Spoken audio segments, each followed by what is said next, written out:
Chaplain Steve with another video, and we're going to talk about guardian angels.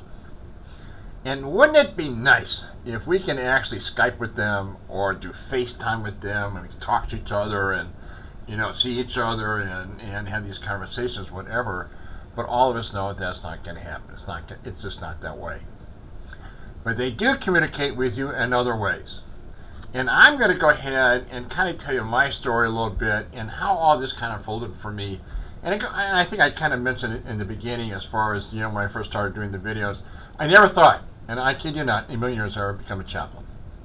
Worked for a newspaper, I was in the advertising marketing, and I have to tell you, my mindset was totally different. I didn't even enter in my mind. So I got in retirement, and my wife and I, just by chance, something clicked. I don't know how to explain it to you, but something clicked, and there was a bird sanctuary in a park. And I just said, let's go in. And so we went in, and there was two women that worked there, and the one woman, her husband is Chaplain Bob, and everybody knows him in this one particular city, the Veterans Home. Everybody knows him. And so, something clicked again. And I said, is there a way to meet your husband? Things were just kind of unfolding here. And so he and I met. We met for about maybe almost 2 hours. Pretty heavy discussion. Really heavy. And a lot went on in that discussion. But I walked out, and I said, that's what I'm going to be. Next question is, how do I become a chaplain? What is the answer to that? Another thing happens. And what happens on the next day, I'm on the internet, and I'm looking at a local newspaper. Bottom right-hand side, right at the bottom there, is a chaplaincy. And there was something about doing charity for police, for them, and it was a pretty good article, but it was just down at the bottom there, and I saw this chaplaincy that was all about them. And I got a call. I called them the next day, and just by accident, everybody. You have to understand, things are going on here.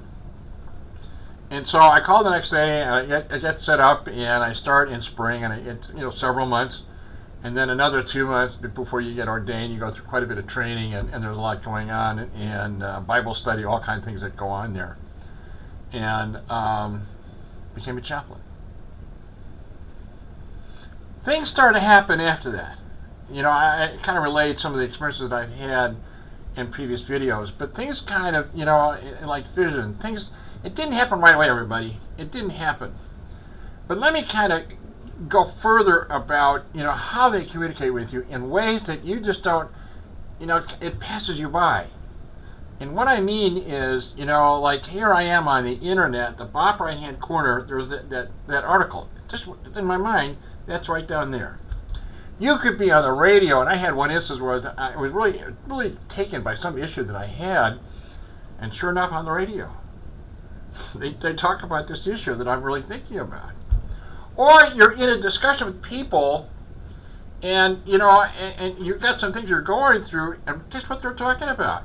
That issue that you're dealing with. And they're thinking, it's the timing of it sometimes is pretty amazing how it all works out, but they're dealing with that issue too, but your timing is the same. Things are going on, and I've said this before. There are forces at play here, and guardian angels talk to you in many, many different ways. And I said it's very subtle, the timing of things, or discussions that happen sometimes, just out of the blue. Things just kind of. And the guardians are they're into this. They're kind of, I don't know if you can call it manipulating it, but timing, it's just their forces at play. That's all I can tell you. That, I don't have a full understanding of it, but there are forces at play here. And they're in those forces. So guardian angels talk to you in many, many, many different ways. Another incident. My wife, first of all, we lived in an apartment before we got the house. And for about almost 2 or 3 months, hearts. And I kid you not, we're doing the dishes. We're cleaning the dishes. There's a puddle of water. There's a little bit of puddle of water. And guess what shape it's in? It's a heart. I'm walking at Home Depot, very windy that day, and I see a piece of string flying through the air. And whatever the compulsion was, it was like I had to follow that string. I'm just seeing that thing whip around, and I see it, behind the car. And so I go behind the car, and guess what shape it's in? A heart. My wife is talking about things, and she may be at work. Things are just little things like even a pebble or something shaped in a heart. So what does that all mean? What God has a way of telling you too. How he's letting you know. Very subtle. But the whole trick of the game is to be aware of it.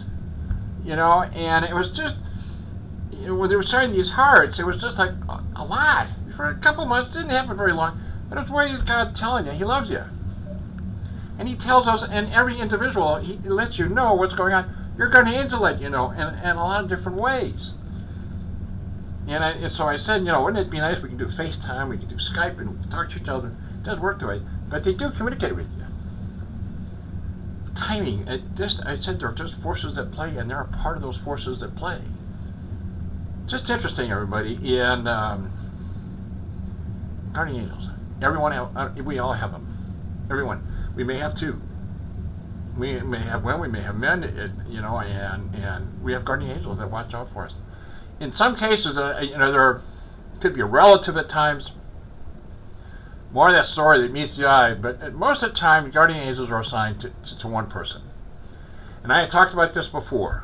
Some of the assignments, I got to tell you, for the guardian angels, they have my deepest respect. Not easy. Not easy whatsoever. I cannot believe what some of these guardian angels have to go through. Some of the people, some of the souls they have to contend with. And I tell you one incident, I'll just reiterate again.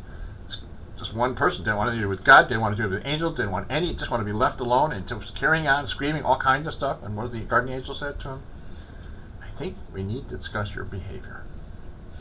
How typical is that? I mean, every day we deal with things like that in the real world. But then these guardian angels have to deal with, even in the kingdom now, things go on there. Just amazing. But anyway, I wanted to share the story with you. And the other thing too, in the morning hours I pray every morning, everybody, and I always say good morning to the kingdom. Every morning I say good morning to the kingdom, and you'd be surprised. Not very rare, but I'll say good morning to the kingdom, and I'm doing some praying there, and for one fraction of a second, I just can sense they all stop what they were doing, and they're looking at me. For 1 second, acknowledging my saying to them, good morning. Very rare. Things go on, everybody, and all I'm trying to do is, to appreciate other forces that are at play. A lot going on in our country right now. A lot going on. We won't even get into that. We'll take a break from all that. But anyway, things go on. And I'm going to go ahead and sign off, everybody. And as always, I hope your day is going well. I appreciate your time, and thanks for watching this video. Until the next video, until the next time, thanks again for your video, and I appreciate it for watching it. Thanks again. Bye.